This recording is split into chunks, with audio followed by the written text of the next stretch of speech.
Ok, bueno, nuevamente, buen día, digo, buenas tardes, ¿qué tal? Bueno, entonces arrancar con el segundo tema del curso, que es el teorema de la función inversa. Sí, es un resultado sumamente importante en cálculo en varias variables. Antes de dar el enunciado explícito del teorema, me gustaría que viéramos una especie de motivación, ¿sí? Porque ya ustedes han estado, digamos así, en contacto con este teorema, pero para la versión de una variable, ¿ok? Entonces vamos a recordar un poco qué ocurría en ese contexto para dar pie a una generalización, ¿ok? Entonces, bueno, vamos a suponer que tenemos una función de una variable definida sobre un intervalo. Sí, supongamos que y es abierto, ¿ok? No necesariamente tiene que ser abierto, pero para simplificar lo vamos a tomar así. ¿Bien? Y bueno, vamos a tomar un punto x0 en y, tal que la derivada en x0 es diferente de ese. ¿Sí? Bien. ¿Qué significa que la derivada, geométricamente hablando, sea diferente de 0 en el punto x0? Bueno, puede ser o mayor que 0 o menor que 0. En el caso de que sea mayor que 0, ustedes pueden encontrar, si recuerdan el criterio de la derivada primera del curso de cálculo en una variable, pueden encontrar un entorno de x0 en el cual la función sea monótona creciente. ¿Sí? A ver.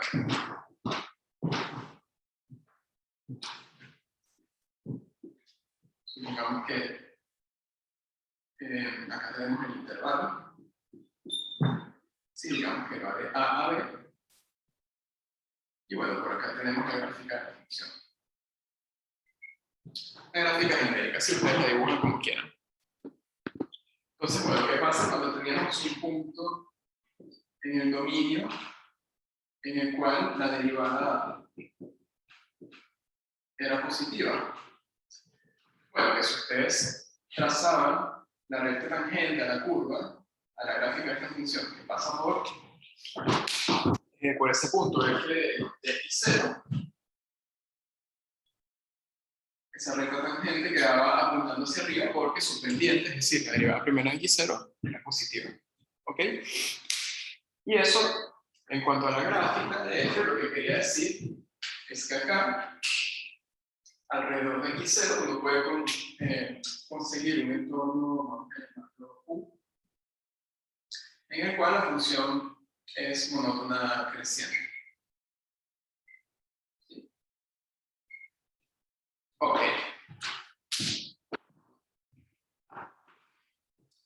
Y una consulta, si ustedes tienen una función monótona creciente, ¿se podrá hallar su inversa, sí o no? Sí, porque es inyectiva. O sea, puedes tomarte una función que tenga como codominio la imagen de ese entorno y a su vez como va a ser monótona es inyectiva y está, es invertible. Exactamente. Muy bien, Martín. Toda función monótona creciente, monótona decreciente también, es inyectiva, ¿sí? Para cualesquiera dos puntos que tomen el dominio, sus imágenes van a ser diferentes por la monotonía de la función, ¿ok? Entonces, bueno, ¿qué pasa entonces? Que si nosotros restringimos esa función f a 1, de hecho vamos a restringirla a la imagen de u, esa restricción va a ser monótona creciente.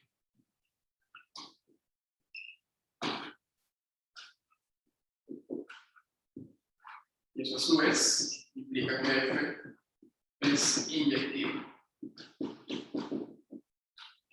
Y si a la vez restringimos sobre la imagen, tenemos además que es sobreyectiva, ¿sí? Trivialmente. Bien. Entonces, bueno, la cosa es que esto es una biyección. Y las biyecciones se pueden invertir. ¿En qué sentido? Bueno, ustedes pueden hallar una función que se denota como f a la menos 1, tal que al componerla con f, en un sentido u otro, obtienen la función identidad. ¿Sí? Sí. Existe la función inversa llevada a f de u en u, tal que la composición de la inversa con f restringido a u es la identidad, y la composición de la restricción con f a la menos 1 también me da la identidad. ¿Ok? Bien. Ahora, un resultado importante que vieron en el curso de cálculo en una variable es que esta condición no solo implica que se puede hallar la inversa de f al menos localmente, sino que además yo puedo calcular cuánto vale la derivada de esa función inversa en f de x0. ¿Sí? Por acá, además, teníamos lo siguiente, ¿sí? Vamos a tomar esta función, vamos a derivarla. Si calculamos esa derivada en f de x0, sí, recuerden que la derivada de la inversa la vamos a evaluar en la imagen de u a través de f. ¿Sí? En particular, este punto está en f de u. ¿Sí? Esto, si se acuerdan, lo que daba era el inverso multiplicativo de la derivada de f en x0. Perdón que me equivoqué.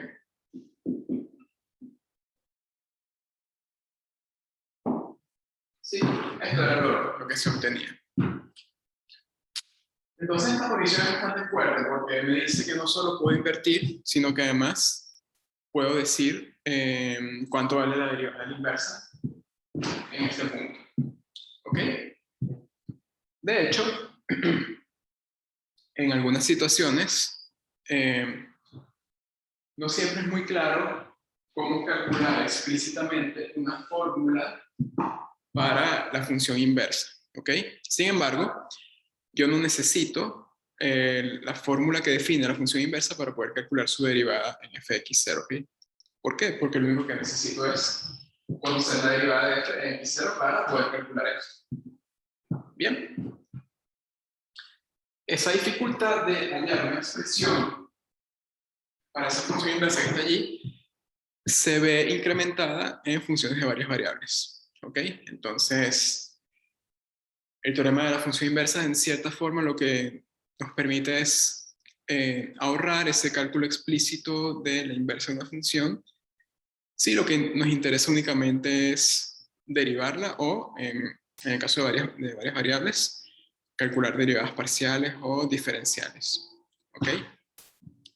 Entonces, bueno, poquito a poco nos estamos acercando al enunciado de esto mismo que está acá, pero para varias variables. Pero antes, quiero mencionar una cosita más. Y es la siguiente. Fíjense que si seguimos en el contexto de funciones de una variable, recuerden que esto que está acá lo pueden ver como una matriz 1 por 1 que representa a la transformación lineal que define el diferencial de orden 1 de f. ¿Sí? Recuerden.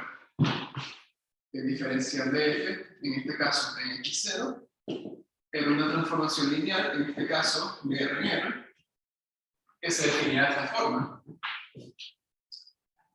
Diferencial de f en x0 evaluado en el incremento, eso era la derivada. Bueno, antes de colocar eso, perdón. Era la matriz jacobiana de f en el punto x0 por dicho incremento. Pero bueno, en este caso la matriz jacobiana es, como les decía, una matriz 1 por 1 cuya única entrada es la derivada de f en x0. ¿Sí? Entonces, fíjense, al ser la derivada de x0 diferente de 0, vamos a tener el diferencial de orden 1. Es una transformación lineal invertible.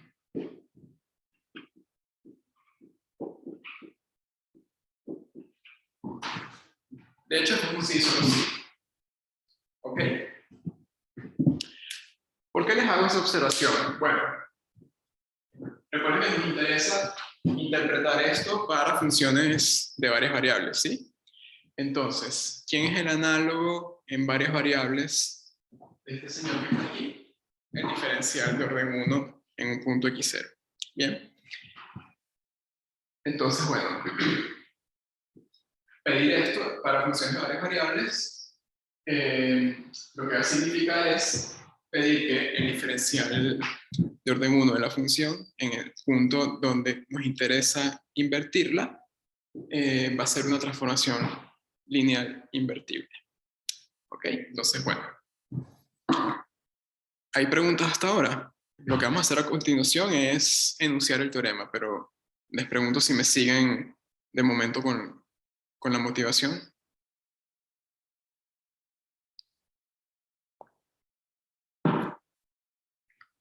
¿Sí? ¿Bien? O sea, siempre que vamos a ver un resultado que es una generalización de algo que ya vieron, me parece importante como que motivar lo que ocurría en los cursos que ya aprobaron previamente, ¿ok? Bueno, entonces ahora sí, estamos listos para enunciar el famoso teorema de la función inversa. Repito, no vamos a hacer la demostración, que es sumamente larga y técnica. Si les interesa, está en los libros. Es más, si necesitan un repaso de cálculo en varias variables de, digamos así, de la última parte del curso anterior, leer la demostración del teorema de la función inversa puede ser un buen ejercicio, ¿okay? Porque repasan un montón de conceptos. El problema es que hacer esa demostración acá llevaría por lo menos una clase y media y no tenemos tanto tiempo, lamentablemente. ¿Ok? Bueno. Primero con una definición. Les había dicho que venía el teorema, ¿no? Primero vamos con una definición, ¿ok?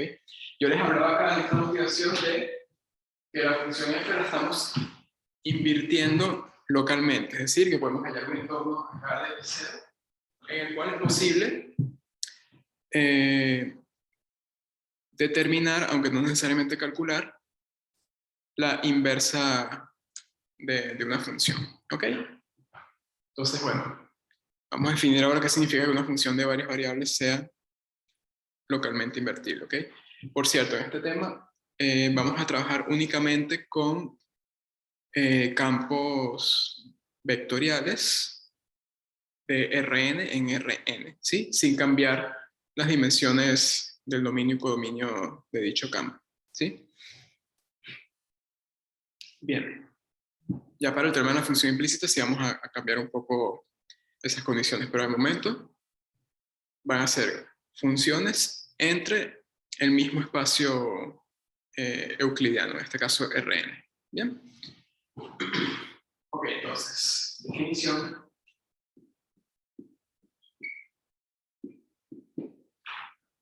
No está pintando mucho.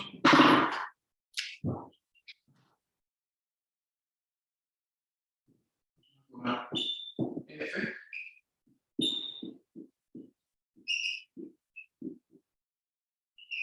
De Rn, un campo vectorial. Y x0, un punto en el interior de U. ¿Ok? Entonces, decimos que f es localmente invertible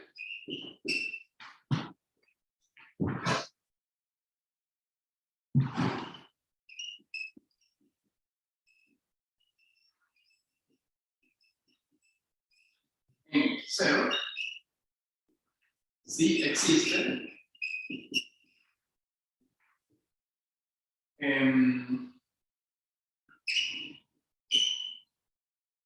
un abierto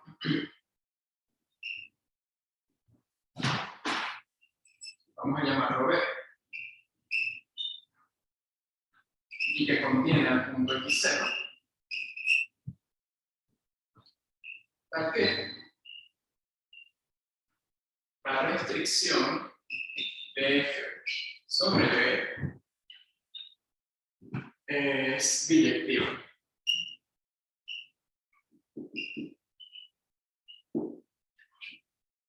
Sí, al ser la función f restringida a B biyectiva, se puede invertir, ¿sí? Recuerden, la función es biyectiva si es inyectiva y sobreyectiva, pero a su vez eso es equivalente a decir que la función posee inversa. ¿Ok? Si quieren responder eso último por acá. Pues sí. Existe f a la menos 1 f de B a otro conjunto W, no me sirve W en el codominio, tal que no, perdón. Sería el mismo B. ¿Okay? Pues si acá salimos en la restricción salimos de B, entonces en la inversa vamos a llegar a B. Entonces, en la inversa, el reproducción de F de B, tal que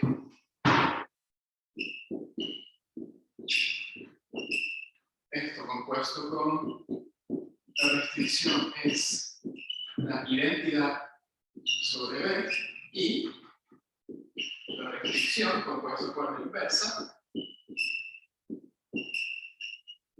es la identidad sobre F de B.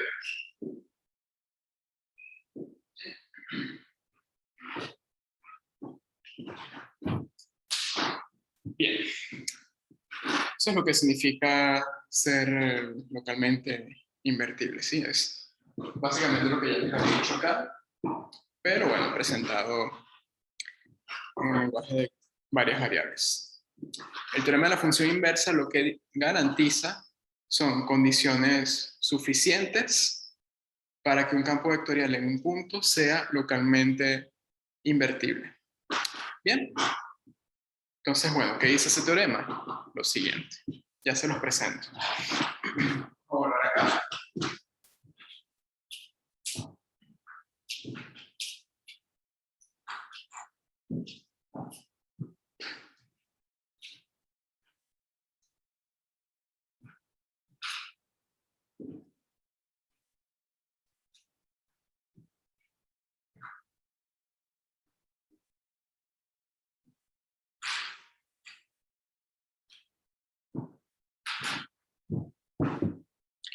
Entonces, ahora sí, teorema de la función inversa.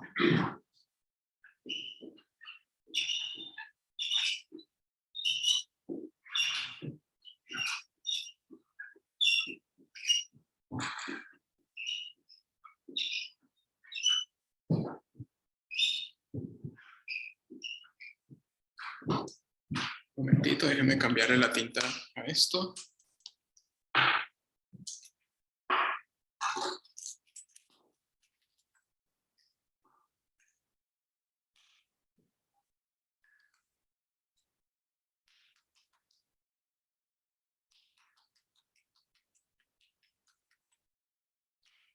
Bien. Entonces,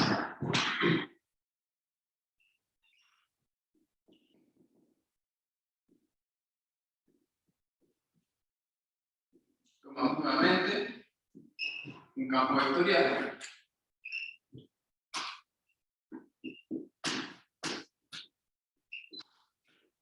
Y x0 en el interior de 1. ¿Sí? Sí.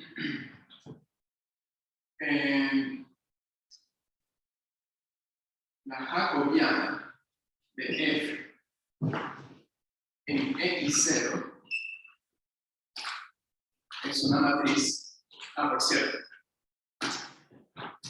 como f es un campo vectorial de Rn a Rn, esta matriz es una matriz cuadrada de orden n. ¿Sí? Recuerden que las matrices cuadradas uno puede preguntarse si son invertibles o no.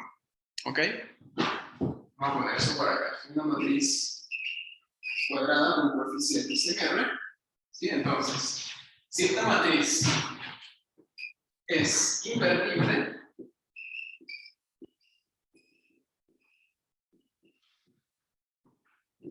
entonces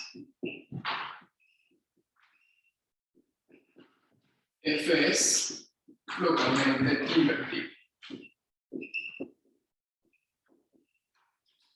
Sí, recuerden que esto lo que quiere decir es que existe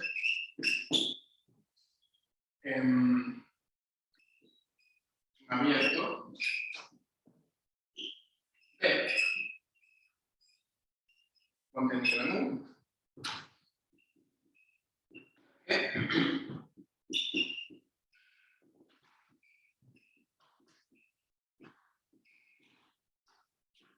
C inversa.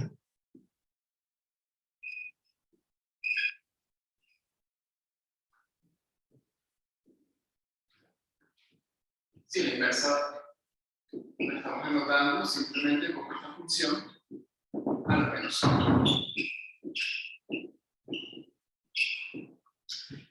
Por cierto, acá me faltó una hipótesis, ¿ok? Este campo vectorial vamos a pedir que sea de clase CK, ¿sí? Al menos de clase C1 para poder calcular la matriz jacobiana, ¿ok? Bien, entonces tenemos un campo vectorial de clase CK, un punto en el interior. Si la matriz jacobiana es invertible, entonces uno puede invertir f localmente, ¿sí? No puede encontrar un entorno abierto que contiene x0, tal que esta función, es decir, la inversa de f, existe si nos restringimos a dicho entorno, ¿ok? Pero el teorema dice algo más fuerte todavía. ¿Saben?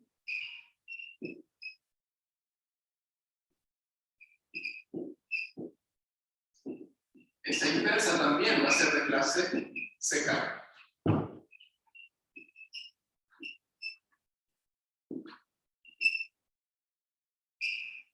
Y además, la matriz jacobiana de la inversa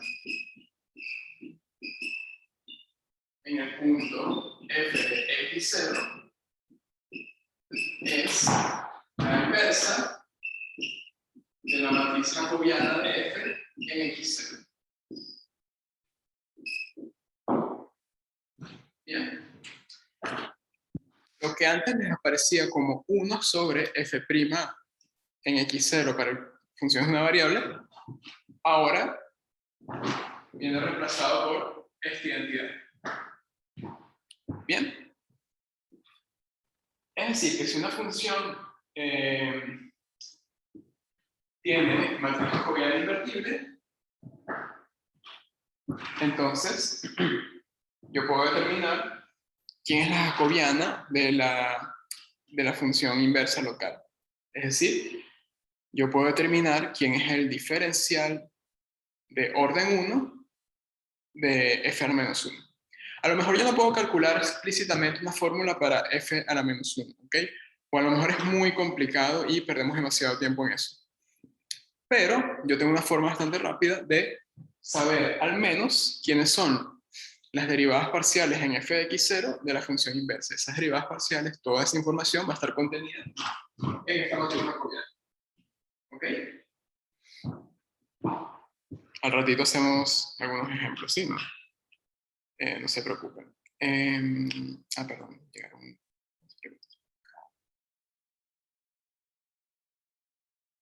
Sí, perdón. El circulito sobre el conjunto quiere decir el conjunto interior, ¿ok?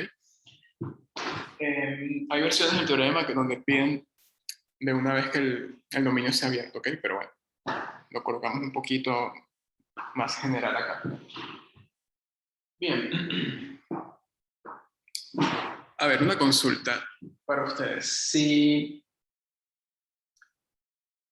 Si me piden mirar si una matriz cuadrada es invertible o no, ¿qué puedo hacer además de calcular la matriz inversa? Recuerden que en GAL1 calculaban la matriz inversa, colocaban la matriz, colocaban acá la identidad, hacían reducción, operaciones por filas, de manera que les quedara la identidad a la izquierda y una matriz resultante a la derecha que era, a fin de cuentas, la inversa de la matriz original, ¿sí? Pero además de ese cálculo, ¿qué herramientas tienen para darse cuenta si una matriz es invertible o no? Todos me mencionan por acá el determinante, pero Rafael fue el único que dijo que tenía que ser diferente de cero, ¿ok? Entonces, muy bien, Rafael. Sí, entonces pedir esto, que la matriz invertible, es equivalente a pedir que el determinante de la jacobiana sea diferente de cero. ¿Ya? Digo, pueden hacerlo de las dos maneras cuando se topen con los problemas sobre esto. ¿De qué manera lo van a hacer? Bueno, depende de lo que les pida el ejercicio, ¿ok? Ahorita en los ejemplos vemos qué hacer. Bien. Bueno, entonces ese es el teorema. En resumidas cuentas, campo vectorial CK puede ser C1 o hasta C infinito. Recuerden que CK significa que todas las componentes, recuerden que esto es un campo vectorial, ¿ok? El campo vectorial F está formado por n funciones. Y que el campo sea CK quiere decir que cada una de esos F sub i es una función, un campo escalar de clase CK. Y a su vez, ¿eso qué significa? Bueno, que cada uno de esos campos escalares componentes tienen derivadas parciales hasta orden K y son continuas. Bien, entonces, con esas condiciones sobre F, si ustedes consiguen algún punto en el interior del dominio donde la jacobiana sea una matriz con determinante no nulo, bueno, eso les garantiza la existencia localmente de una función inversa para f, ¿sí? Esa inversa podría calcularse o no, pero el cálculo de, por ejemplo, de f a la menos 1 de x, la formulita, digámoslo así, eso no tiene nada que ver con el teorema de la función inversa. Es algo que se podrá hacer o no dependiendo de cómo sea la fórmula que define al campo vectorial f en primer lugar, ¿sí? Pero la utilidad del teorema de la función inversa no es esa. La utilidad es poder saltarme ese cálculo explícito de la función inversa y hallar directamente las derivadas parciales de dicha función inversa. Y eso lo pueden hacer mediante esta igualdad que está acá. Bien. Entonces, bueno. ¿Alguna consulta hasta ahora sobre el enunciado? Sí, yo tengo una pregunta. Adelante. Es explícitamente para operadores, ¿no? Tipo, porque, o sea, ahora estaba pensando en una función de un campo escalar, mejor dicho. O sea, sí o sí eso, y tipo, no tenía como sentido, tipo, el jacobiano ni siquiera está definido, pero digo, no me queda cuadrado y tal, o sea, se me rompe Sí. todo lo del determinante, etcétera, etcétera. Pero... Este teorema es únicamente para, ¿cómo tú llamas? Operadores. Hay que tener cuidado con la palabra operador porque operador se refiere a transformaciones. Lineales, claro, está bien. Pero, claro, entiendo la idea. Sí, es únicamente para campos vectoriales de subconjuntos de Rn en Rn. Únicamente ese caso. No hay teorema de función inversa donde el dominio con dominio tengan dimensión geométrica diferente, ¿ok? Hay otro teorema, que es el que vamos a ver el miércoles, que es el teorema de la función implícita, donde sí se permite que acá estos índices sean distintos. Pero ahí la interpretación geométrica no tiene que ver con hallar una inversa local. Bueno, porque cuando las dimensiones son diferentes, hablar de inversa ya no tiene sentido. Lo que va a ocurrir allí es que en esa situación lo que vamos a lograr es conseguir un entorno de un punto en el dominio alrededor del cual uno puede despejar una variable en función de las otras a partir de determinada, de una igualdad. La igualdad viene representada por una función, un campo vectorial genérico igualado a cero, que eso geométricamente es una superficie definida de forma implícita, ¿ok? Pero bueno, eso lo dejamos para el miércoles. De momento, acá, n y n iguales. ¿Sí? Bueno, nos queda una hora todavía de clase. Vamos a dedicarla únicamente a ejemplos y observaciones del teorema. ¿Bien?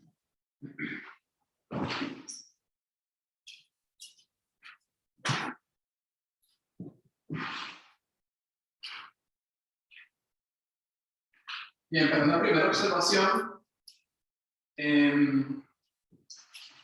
hago esta pregunta. ¿Ustedes creen que este teorema que está acá tiene recíproco? A ver. ¿Será que si una función es localmente invertible, vamos a suponer que es CK también, ¿ok? Si la función es localmente invertible, ¿será que el determinante de la matriz jacobiana es diferente de cero? ¿Ustedes qué creen? ¿Que eso es cierto o no? Mientras piensan, acá Leodan tiene una pregunta si el miércoles hay clase. A ver, a lo mejor me perdí un poco. El miércoles es feriado, no, creo que se hablaba de paro, puede ser. Por favor, hay paro, ok. ¿De qué es el paro? Por casualidad. ¿Es un paro sindical? Puede ser.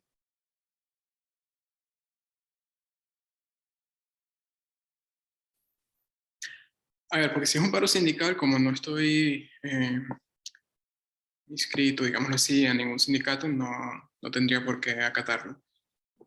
Y si es un paro de transporte, bueno, la clase es virtual, entonces tampoco lo veo como una limitante. Sí, va a haber clases el miércoles y tampoco me quiero retrasar con el programa. Pero bueno,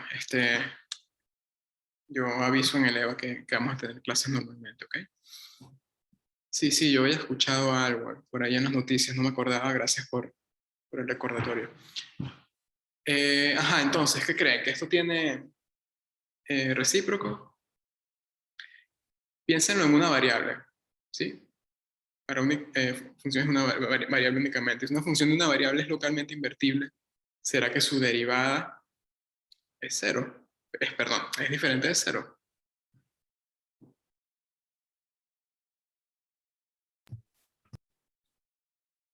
¿Eso será cierto o no?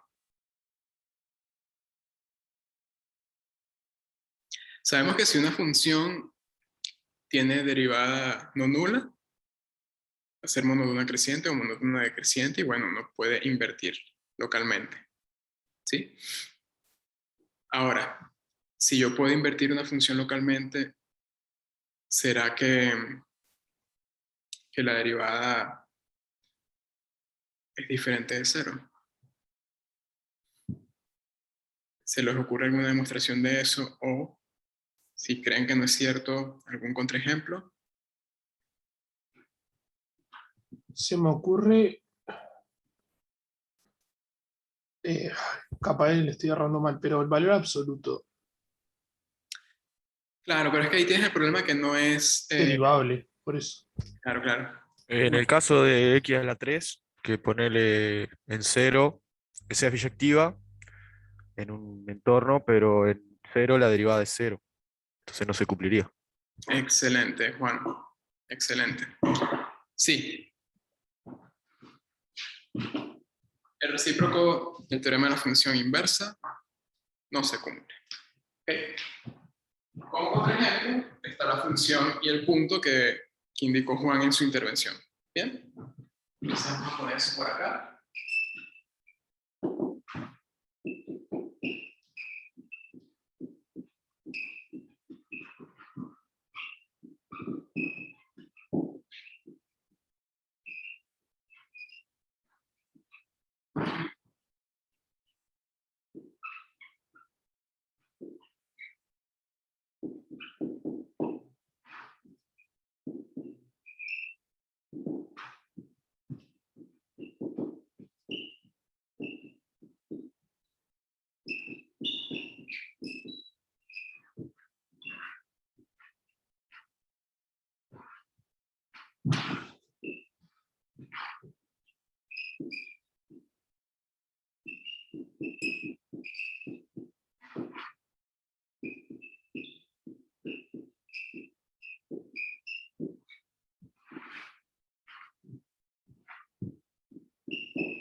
Entonces, el contraejemplo de que el recíproco no siempre se cumple, ¿dónde uno piensa los contraejemplos usualmente? En la situación donde sea más sencilla hallarlos. En este caso, trabajar con una variable simplifica mucho esa tarea, ¿ok? Entonces, bueno, ahí tiene una función de una variable que es un campo vectorial de R1 en R1, ¿sí? Es de clase C infinito, en particular, va a ser de clase CK para cualquier K, que es localmente invertible, de hecho es globalmente invertible porque uno puede invertir toda la función sin necesidad de restringirse a ningún punto. La inversa de toda la función es la función raíz cúbica, ¿sí? Entonces la función tiene inversa global. Sin embargo, en el punto x igual 0, la derivada se anula, ¿sí? Recuerda que esa función tiene esta gráfica.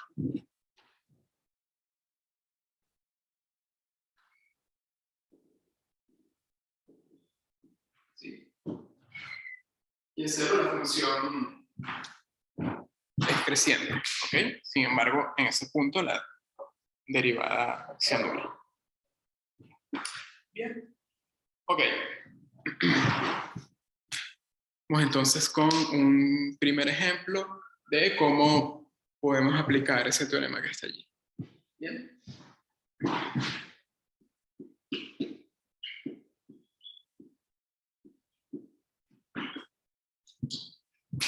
Entonces vamos a trabajar, por ejemplo, con este campo vectorial.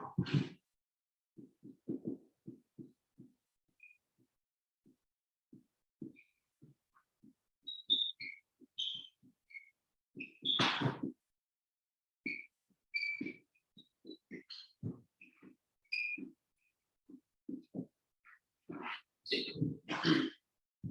Una pregunta, Marcos. Sí. Marco, perdón.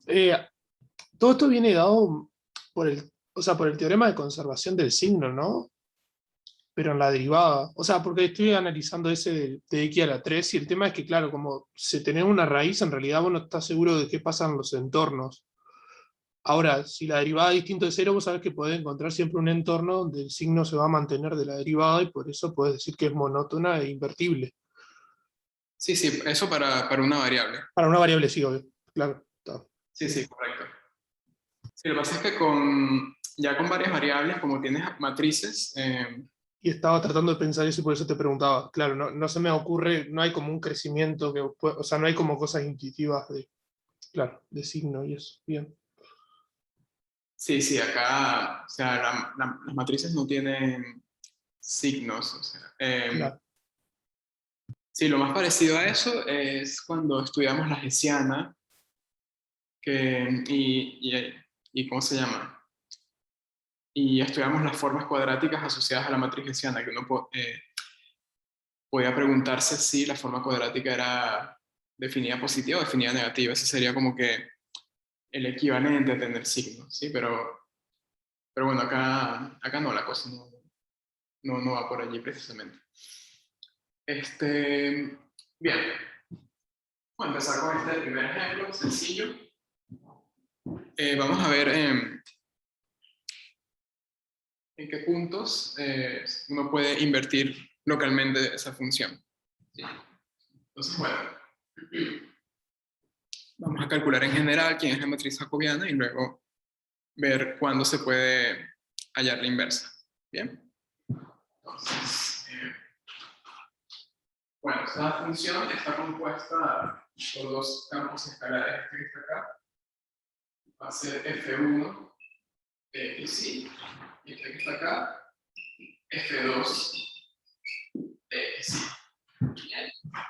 Entonces, la derivada parcial de f1 respecto a x es el coseno de x. La derivada parcial de f2 respecto a x va a ser el coseno, a ver, f2 no depende de x, entonces va a ser 0.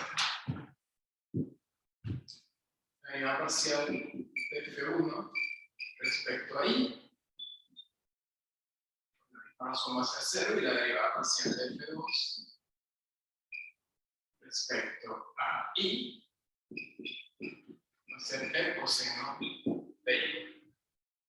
Bien. Entonces, bueno, vamos a continuar acá.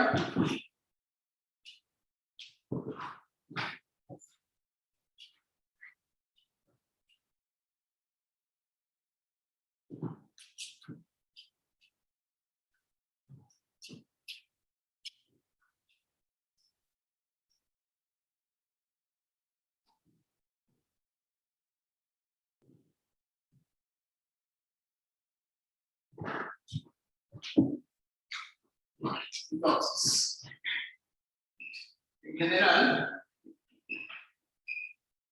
la matriz jacobiana en cualquier punto xy del dominio viene dada por coseno de x, 0, 0, coseno de y.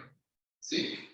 Entonces, ¿quién es el determinante de esa matriz?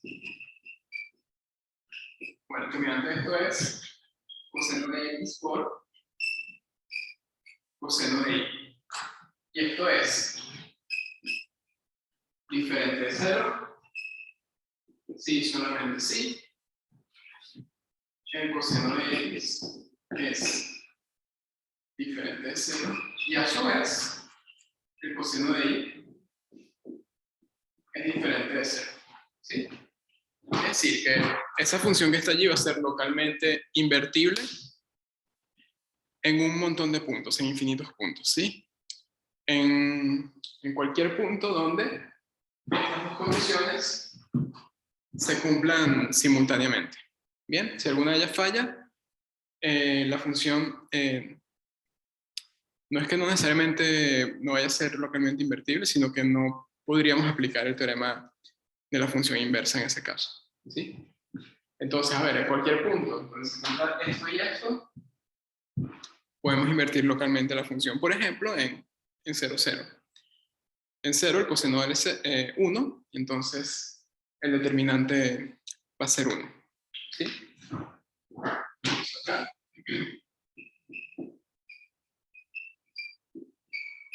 Este es localmente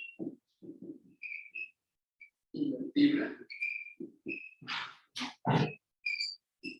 en 0, 0. ¿Sí? Entonces, fíjense que ahí el determinante de la matriz jacobiana de f en 0, 0 es 1, 0, 0, 0. Perdón, ese es el determinante de la suma.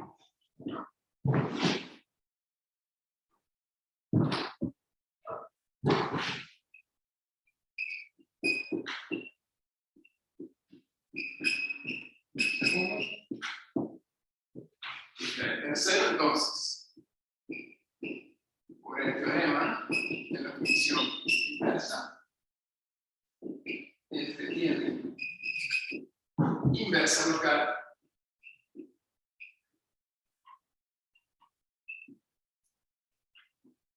del 0, 0. ¿Sí?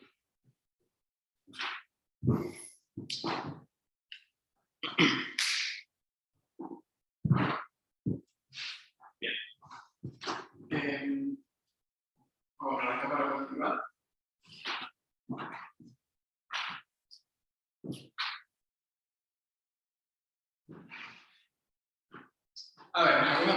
antes de que continuemos analizando ese ejemplo.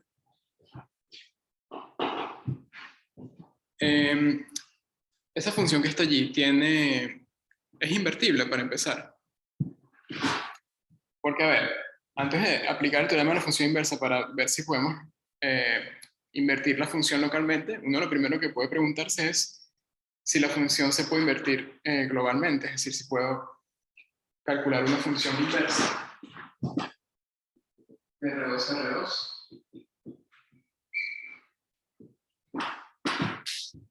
Si eso no se puede hacer, bueno, uno trata de analizar el comportamiento de la función de manera local, ¿sí? Por acá dicen que no. Correcto, la función esa que está allí no se puede invertir globalmente. ¿Por qué? Bueno, porque las componentes ni siquiera son funciones biyectivas, para empezar. ¿Ok? Ahora, lo que uno puede plantearse es, ahora que ya sabemos que la función tiene inversa local en 0, 0, ¿quién es dicha inversa? ¿Sí? Hay veces donde uno puede determinar quién es la fórmula de f a la menos 1, la fórmula local, digamos así, de f a la menos 1 alrededor del punto f de 0, 0. ¿Bien? Vamos a hacerlo en este caso en donde se puede hacer. Uno como determina una fórmula para la inversa local de f. Bueno, no voy a tratar de resolver esta igualdad, ¿sí? Supongamos que f de x es igual a v. Si acá trabajamos con coordenadas x, y acá trabajamos con coordenadas u y b. ¿Bien? Entonces, bueno, para que esto se cumpla, tiene que ocurrir el seno de x, el seno de y, sea igual a 1, b. Entonces, bueno, tengo una especie de sistema de ecuaciones de esta forma. Seno de x igual a u. Perdón. Y seno de y igual a b. ¿Sí? Entonces, bueno, yo quiero despejar x e y en función de u y b. ¿Se puede invertir el seno? Globalmente no, pero si nos restringimos en un entorno de 0, sabemos que la función seno tiene una inversa que se llama arcoseno. ¿Sí? Vamos a recordar eso. Consideramos el seno definido en el abierto menos pi, pi. Y esto cae en el abierto menos 1, 1. ¿Sí? Y uno tiene la función arcoseno que va de menos 1, 1 a menos pi, pi. Bien.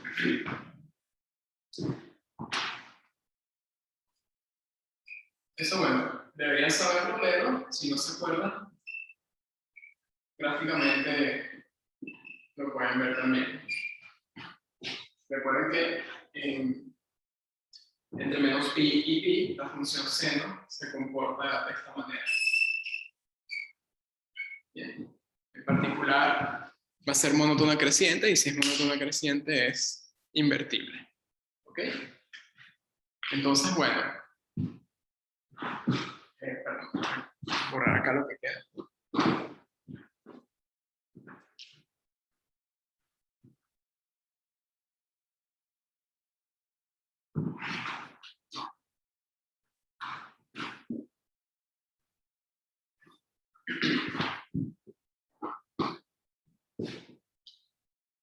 Entonces vamos a tener que x va a ser el arcoseno de u, y va a ser el arcoseno de b. ¿Sí? Entonces tenemos una función inversa local para cierto entorno B, que ya vamos a ver quién es, cuya fórmula es esta.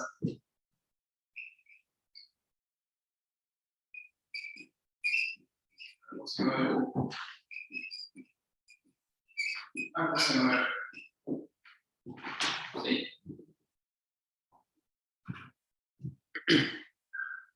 Entonces, bueno, yo les decía que por la gráfica que está acá, el U y B tiene que pertenecer al abierto menos 1, 1. ¿Sí? Entonces, si U y B tienen que estar allí, ¿en dónde tienen que estar X e Y? Bueno, entre menos pi y pi.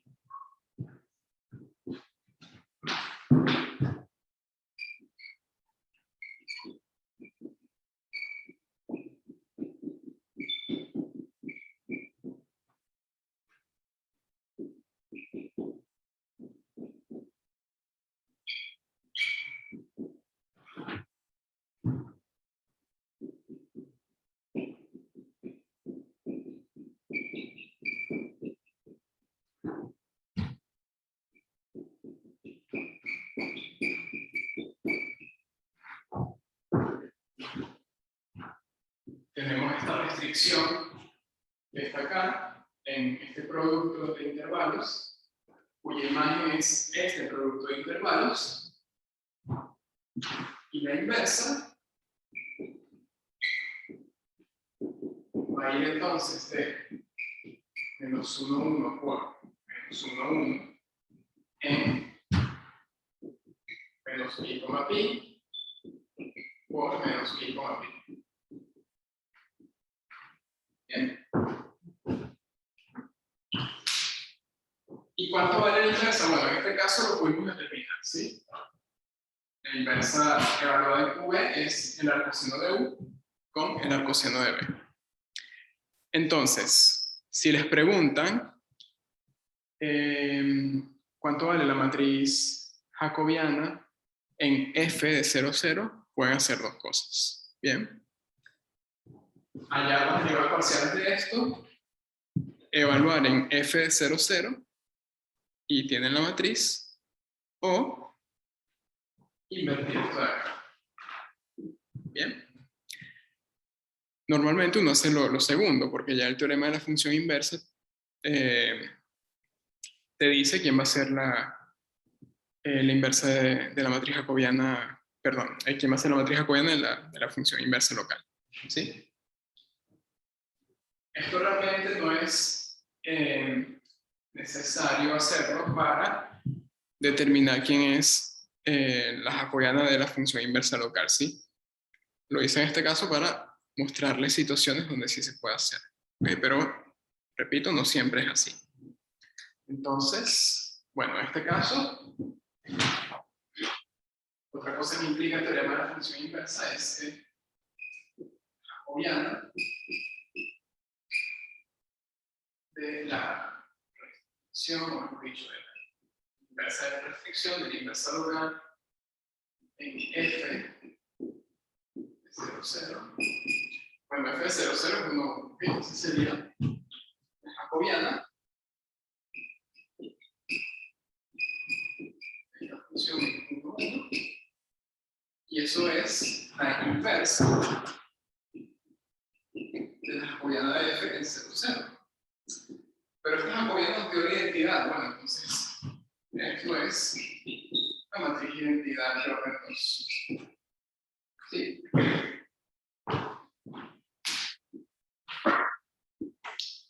Bueno, tenemos un ejemplo bastante sencillo.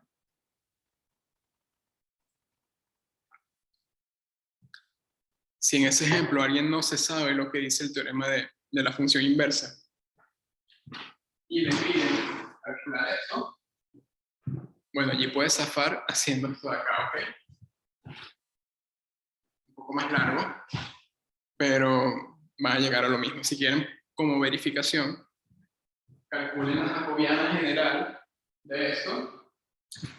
Es decir, hallen las derivadas parciales en función de U y en función de B, armen la matriz jacobiana, evalúen en f de 0, 0, es decir, en 1, 1, y vean que les da esto de acá, ¿sí?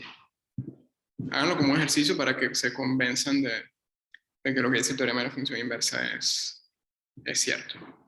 ¿Okay? Una pregunta. ¿Sí? Eso último lo escribiste solamente para verificar. Esto lo dice el teorema. ¿Sí? Ah, Mi punto- ¿Perdón? pensé que estabas verificando si estaba bien lo que habías hecho. Al darte identidad. Ah, ok. No. Lo que les decía es que si quieren verificar esto, en este ejemplo tienen explícitamente la fórmula de la inversa, entonces, ¿qué pueden hacer con esa fórmula? Pueden calcularle su matriz jacobiana y luego evaluar en 1 a 1. Eso al final tendría que darles lo mismo que esto que está acá, ¿ven? Y eso que puse allí es simplemente una de las conclusiones del teorema de la función inversa, que me dice quién es la jacobiana de la inversa local. ¿Ok? Ahora, esto que está acá, lo hicimos, no siempre es muy fácil de hacer. ¿Ok? De hecho, hay casos donde ni siquiera se puede, donde la fórmula que define a f es tan complicada que el plantearse hacer despejes allí para construir una fórmula para la función inversa no tiene mucho sentido. ¿Ok? Sin embargo, el no poder hacer eso no implica que no podamos determinar quiénes son las derivadas parciales de la inversa local en caso de que necesitemos calcularlas por alguna razón. Bien, entonces, a ver, nos queda media hora. Vamos a hacer un ejemplo más orientado a ese tipo de situación. Profe, a mí la única duda que me quedó es que el arcoseno no es de menos pi sobre 2 a pi sobre 2. A ver. Ah, no. O sea, todo lo mismo pero con pi sobre 2. Sí, tienes razón, me confundí con el coseno, claro. Coseno, sí. Sí, perdón, tienes razón, correcto.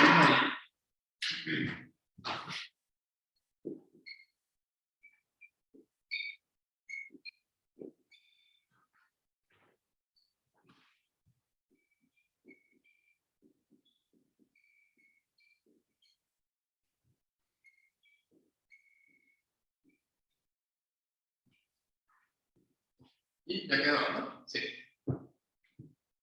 Sí, perdón, me confundí, bueno, apareció el coseno también por allá y bueno. Vale, gracias. Por cierto, una observación, ¿sí?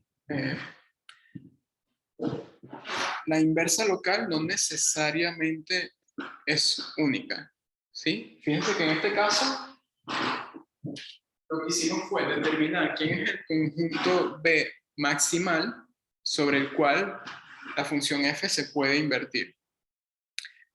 Pero si viene alguien y plantea acá un conjunto más pequeño, por ejemplo, menos pi cuartos por menos pi cuartos, allí también la función va a ser invertible, ¿ok? Con la misma fórmula, solo que nos restringimos a un abierto un poco más pequeño.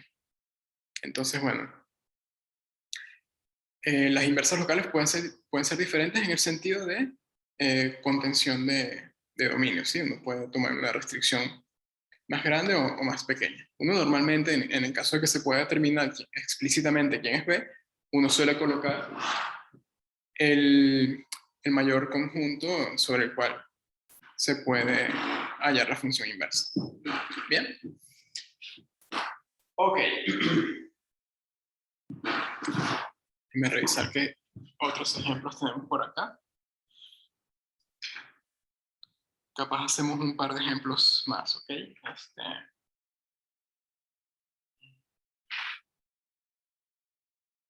Disculpe, profe, yo tengo una duda, pero es más de la notación. No estoy entendiendo qué significa la F barrita B. Ok, vale.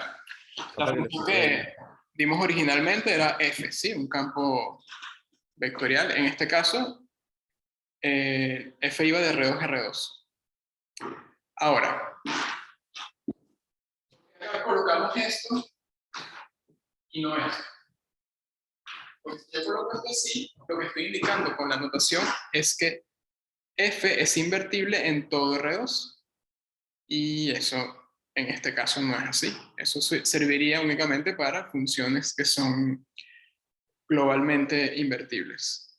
Entonces, esa notación no tendría sentido si F no se puede invertir totalmente, ¿ok? Entonces, ¿qué es lo que sabemos que se puede invertir según el teorema de la función inversa? Bueno, alguna restricción de F, ¿sí? Uno coloca esto es, esta barrita lo que significa es F restringida a B, ¿sí? B es el entorno que el teorema de la función inversa dice que existe, en el entorno en este caso de 0, 0, sobre el cual F se puede invertir.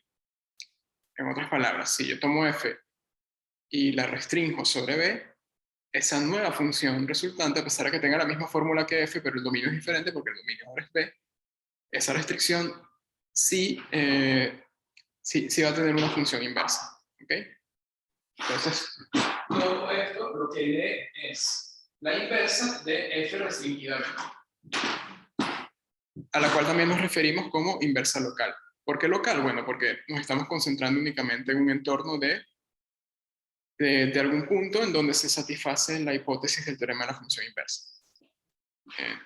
No sé si me explico, cualquier cosa. Sí, quedó claro. Muchas gracias. Buenísimo. Yo tengo otra pregunta. Ajá. La duda es tipo, si, viste que cuando te armás los dominios de salida, tipo de F restricto a B, Ujú. la pregunta es tipo, si de cada función, no me acuerdo cómo le decíamos, pero de cada componente, en este caso, imagínate que de cada uno saca una tipo X es invertible en tal conjunto, y en la segunda saco que X, o sea, que X tiene que estar en tal conjunto para ser invertible, que tomo la intersección de ambos. Creo que me expliqué pésimo, pero... No, acá ¿qué es lo que pasa? Que X depende únicamente de U e Y depende únicamente de B. Entonces, Claro, en este caso sí. Mi pregunta es, tipo, si para que sea invertible ambas componentes, voy a tener que sacar una conclusión de dónde tiene que vivir X, que en este caso dijimos, está, bueno, X vive, o sea, con que esté X entre menos pi sobre 2 y pi sobre 2, ya queda invertible. correcto.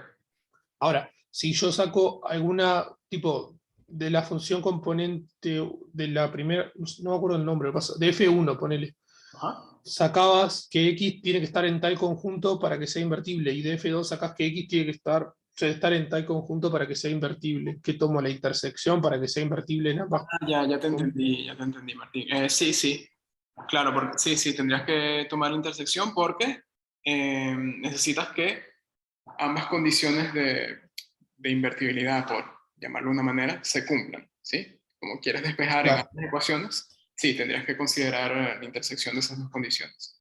perfecto. Sí. Gracias. Esto pasa cuando, en casos un poco más generales que este, donde en estas igualdades, acá te podría aparecer, por ejemplo, U más B y acá B o U por B, pongámosle algo de esa forma, ¿sí? De hecho, vamos a hacer un segundo ejemplo orientado a ese tipo de despeje. Y después cerramos la clase con un ejemplo donde sea muy complicado despejar y que nos demos cuenta de que en donde no es necesario hallar la fórmula de la función inversa para poder responder cuánto vale cierta derivada parcial de la inversa local. ¿Ok? Bien.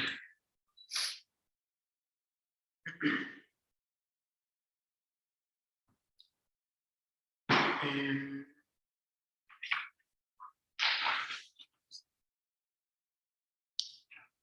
ya tengo dos ejemplos por acá.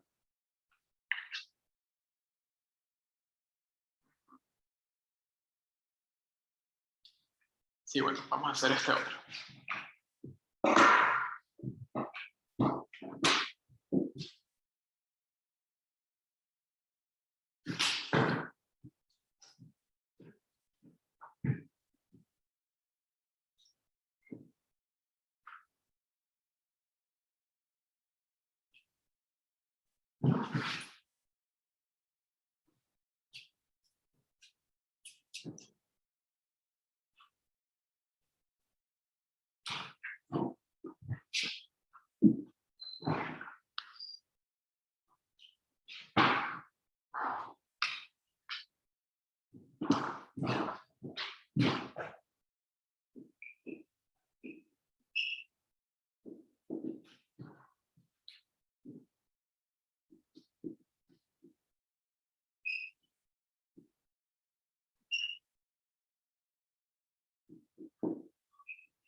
Bueno, vamos a estudiar ahora esa función, ¿ok?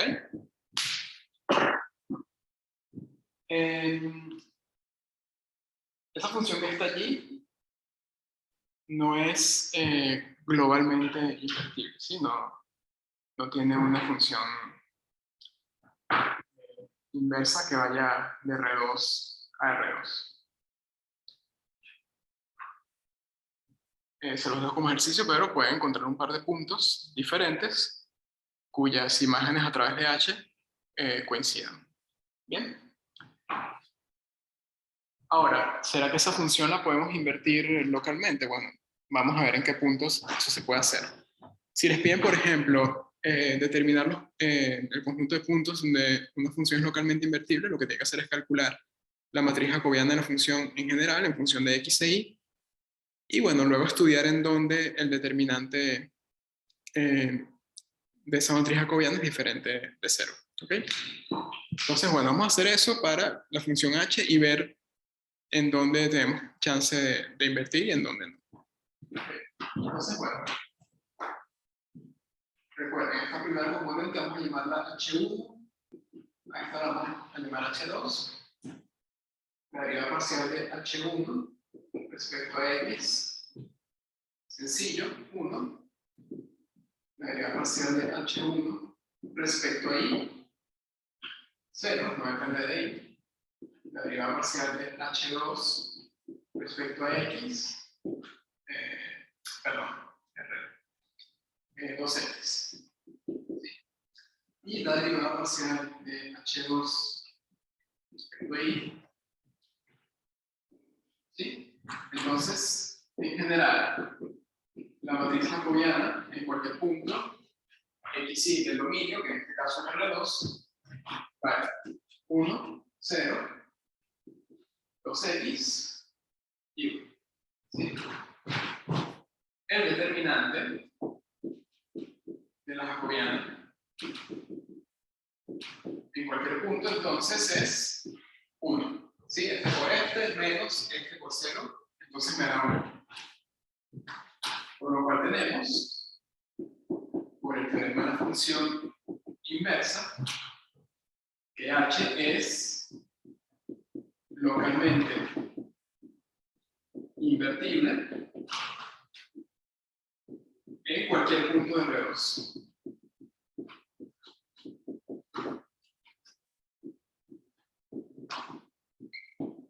¿Sí?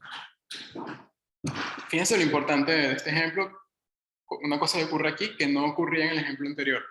En cualquier punto del dominio yo puedo hallar una inversa local. Sin embargo, la función original h no es globalmente invertible.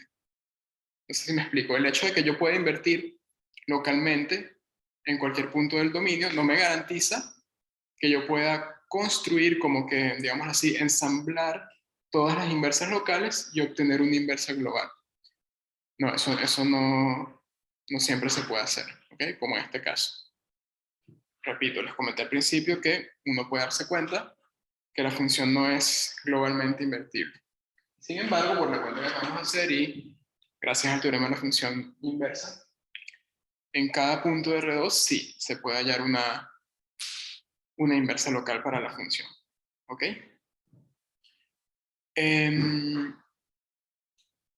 Vamos a hacer el cálculo de la inversa local en 0, 0, nada más para mostrar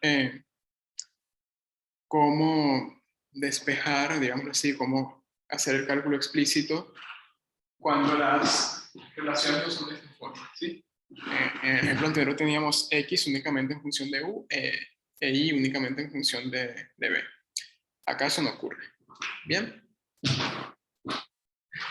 Entonces, bueno, si hacemos h de x igual a u, b, tenemos un sistema x igual u, x cuadrado más y igual b.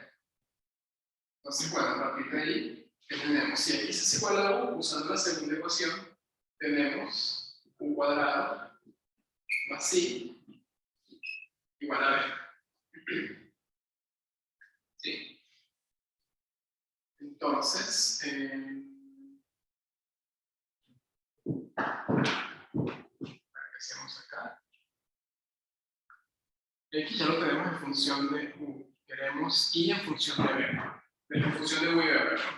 Entonces, claro.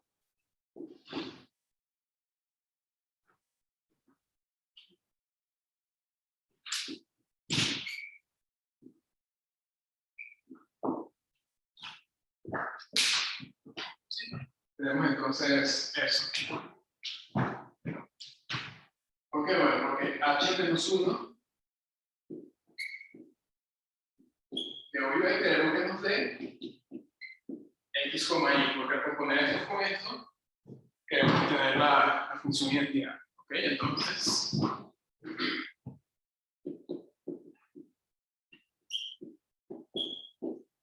Esto daría.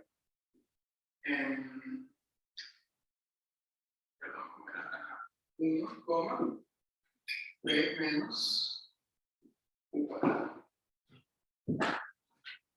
Esa sería la fórmula de la inversa local en cualquier punto. Entonces, nuevamente, como ocurría en el ejemplo anterior, ustedes podrían derivar parcialmente este campo vectorial y obtener la jacobiana en inversa local, o calcular la inversa de esta matriz. ¿Sí? Vamos a hacer eso último.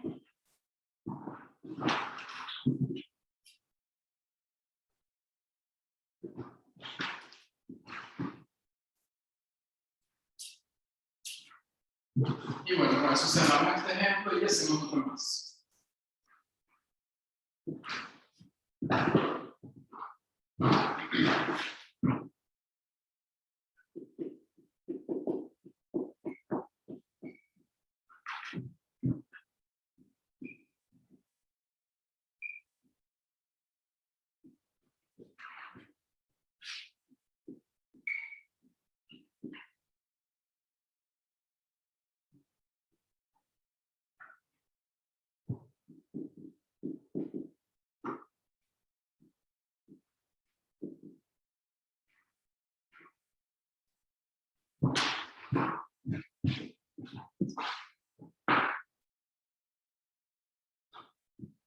Y bueno, ¿cuánto da la inversa de la jacobiana de H en XY? Bueno, eso se los dejo de tarea. ¿Ok?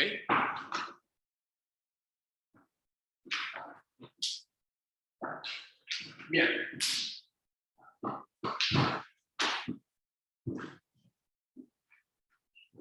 Voy a colocar una observación.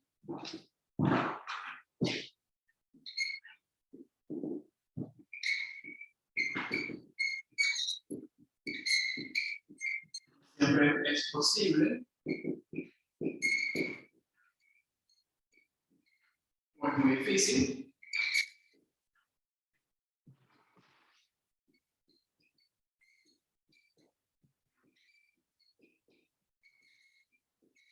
tener una fórmula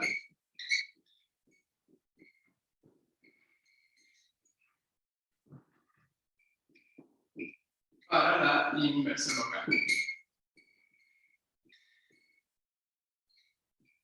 ¿Okay?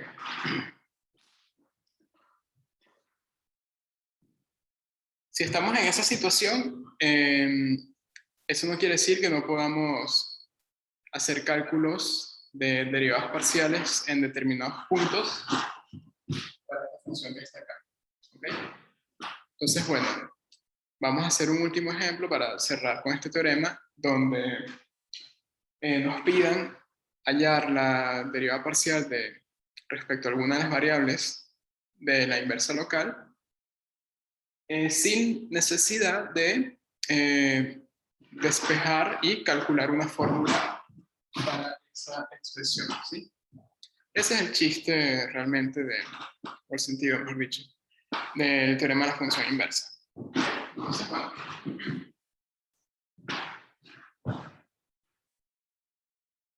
Vamos a cerrar con eso. Mientras lo voy borrando acá, si tienen alguna consulta, avísenme.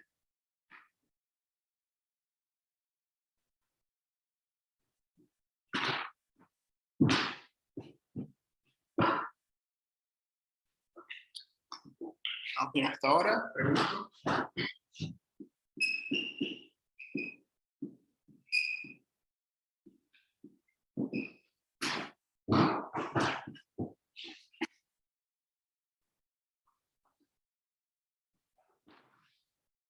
Bien.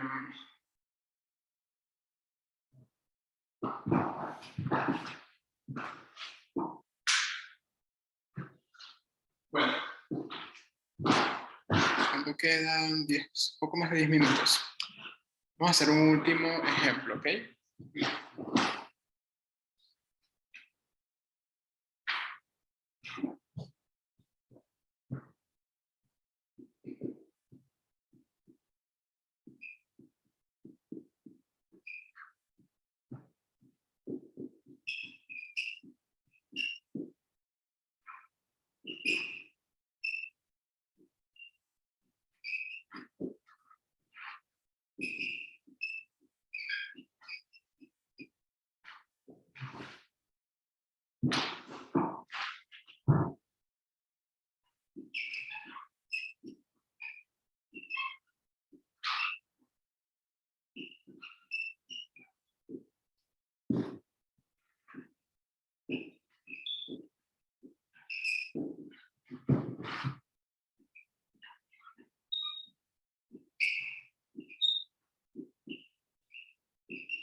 Tenemos esa nueva función que está allí.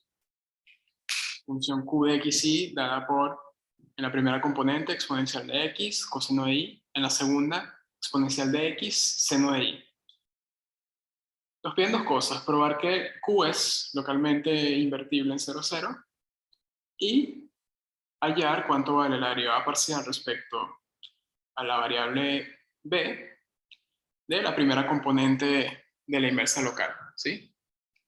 A ver, para entendernos, acá, en el dominio de Q vamos a trabajar con variables x e y, y en el codominio con variables u y b. ¿Okay? Pongo u y b por darles algún nombre a las variables nuevas, sí, pero las pueden llamar de otra forma si quieren, siempre y cuando no coincida con x e y, ¿sí? Pueden usar z, t, por ejemplo. ¿Es un 1 lo que hay al lado? ¿Perdón? ¿Es un 1 lo que hay abajo? O sea, tipo la función componente 1. Sí. Sí, este 1 lo que indica es la primera componente de Claro. la inversa local. Sí, sí. Entonces, bueno, vamos a hacer ese ejemplo.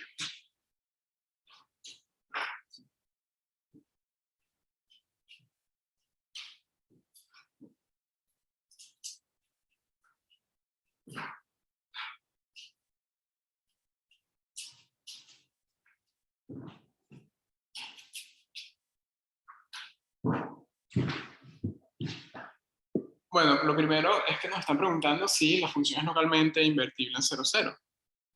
Bueno, vamos a calcular la jacobiana, ahora vamos a 0, 0. Si la matriz es invertible, perfecto. El teorema de la función inversa garantiza que Q se puede invertir en un entorno del 0, 0. Cuando escribiste acá el diferencial ese, ¿Sí? la V está entre paréntesis, ese es el subconjunto al que restringís, y la V de abajo sería la componente del vector. Son distintas, ¿no? Sí, sí, sí. Ah, está. Sí. Sí, perdón. Para no confundirnos con la variable del conjunto, vamos a... Sí, pero refería a cosas distintas, solamente que en este caso la notación que que utilicé no fue la mejor. Entonces, bueno, vamos a trabajarlo así. El conjunto sobre el cual vamos a restringir Q, lo pueden llamar como quieran, ¿ok? Lo estamos llamando B a lo largo de toda la clase, pero bueno, para este ejemplo vamos a llamarlo de otra forma para no confundirnos. Bien, entonces, hacemos el cálculo de las derivadas parciales.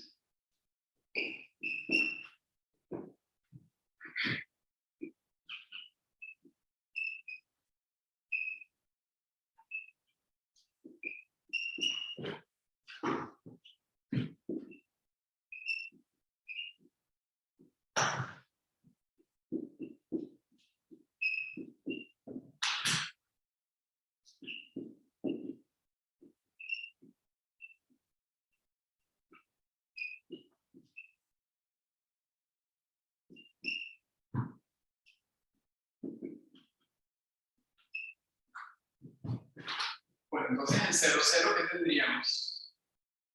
La matriz jacobiana de Q. 0, 0. Simplemente evaluamos el 0, 0 cada uno de estos cálculos. Nos da 1, 0, 0, 1. ¿Sí? Entonces, bueno, esto claramente es invertible. Entonces, el teorema de la función inversa implica que existe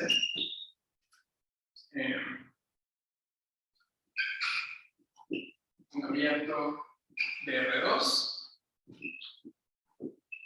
con 0, 0 en ese abierto W, ya que la restricción de Q sobre W posee inversa.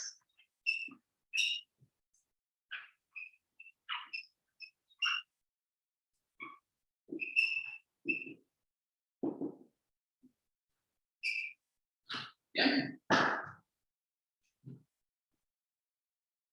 Esta inversa tiene, a ver, ella va de un subconjunto de R2 en un subconjunto de R2. Entonces es un campo vectorial que tiene dos componentes. ¿Sí? Entonces, la primera componente vamos a llamarla 1 sub 1, y a la segunda 1 sub 2. Entonces, lo que nos están preguntando acá es hallar la derivada parcial respecto a la segunda variable de aquí, de este campo escalar. ¿Ok? Entonces, bueno, para yo calcular esto, no necesito despejar esta función en un entorno de 0, 0, hallar una fórmula y luego derivar parcialmente. Que en este caso se puede hacer, pero es un poco largo y hay casos donde eso es más complicado o directamente imposible para un humano. Y bueno, hacerlo por allí no es la manera más óptima de resolver el problema. ¿Okay? Entonces, bueno, para eso tenemos el teorema de la función inversa. Bien. Entonces, ¿qué nos dice el teorema? Bueno, recuerden que la matriz jacobiana de esta función en U de 0, 0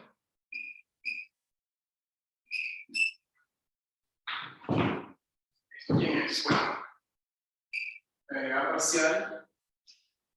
A ver, para simplificar, vamos a llamar a esto G1 y esto G2.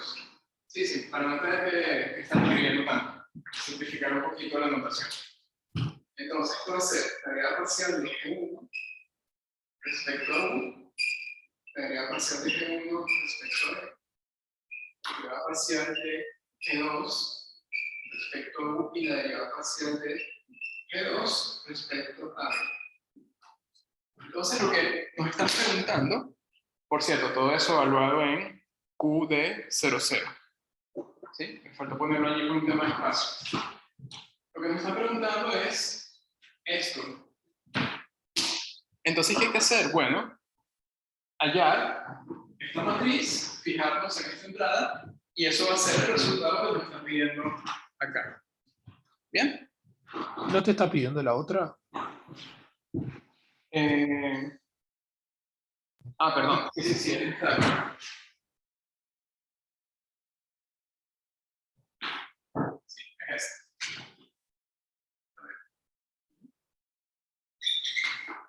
Pero bueno, se entiende la idea. Ok, entonces.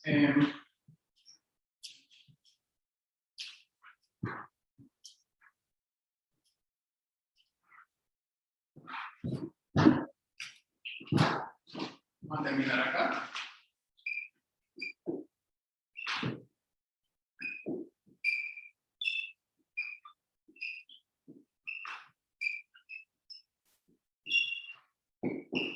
Esto es la jacobiana de la inversa en Q de 0, 0. Q de 0, 0, si lo calculan, eso es 1,0. ¿Sí? Esto a su vez es la inversa de la jacobiana de Q en 0, 0.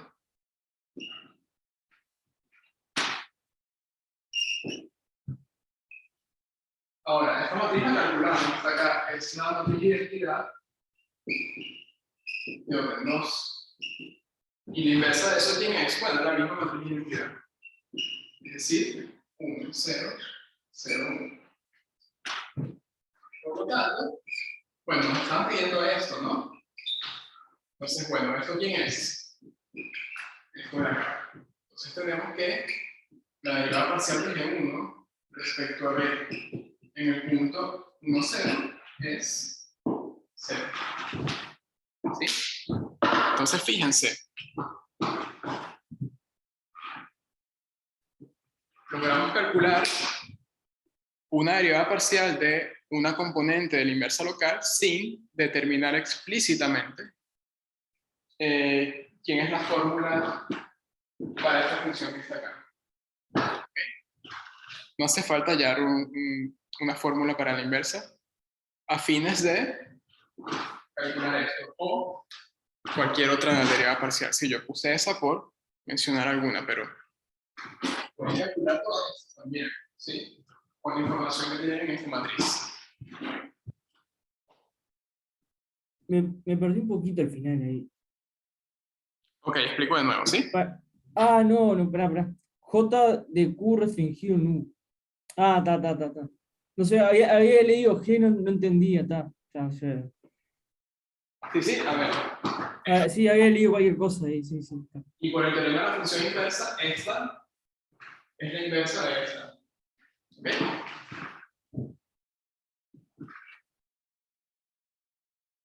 ¿Alguna pregunta?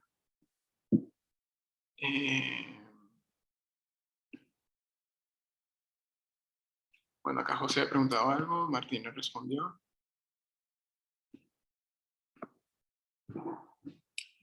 Bueno, eso sería todo por el momento en cuanto al teorema de la función inversa, ¿ok? Avíseme si hay alguna consulta, si algo no quedó claro.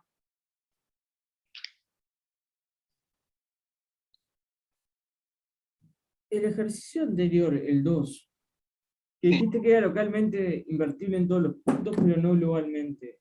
correcto. ¿A qué se debe eso?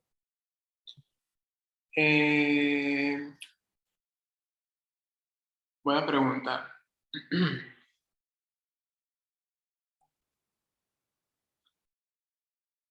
Sí, a ver, teóricamente lo que tienes es que en cada punto del dominio tienes, ¿cómo se llama? Puedes conseguir un entorno en donde puedes hallar una inversa para la función. Entonces pueden ocurrir ciertas cosas, ¿no? Una de esas es que te tomes dos puntos diferentes, donde el determinante de la jacobiana sea diferente de cero, entonces tengas que la función es localmente invertible alrededor de esos dos puntos. Y suponte que estás en la situación donde puedes calcular una fórmula para la inversa local en ambos entornos, ¿sí?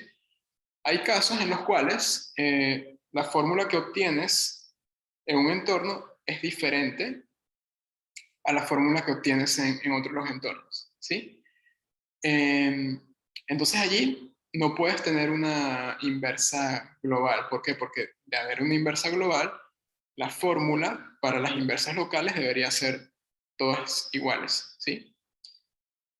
Y en este caso que estoy comentando, no es así. De hecho, en las notas hay un ejemplo donde pasa eso, que si ustedes despejan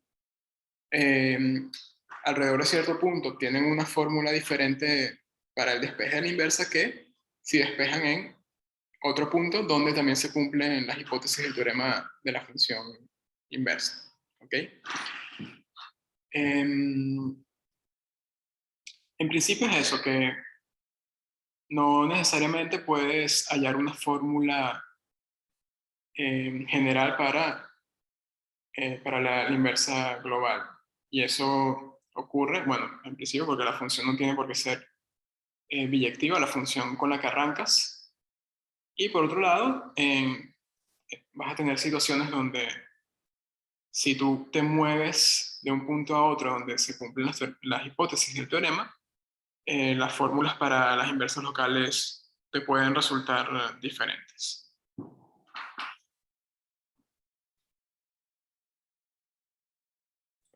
Bien, gracias. No, por nada. ¿Alguna otra consulta?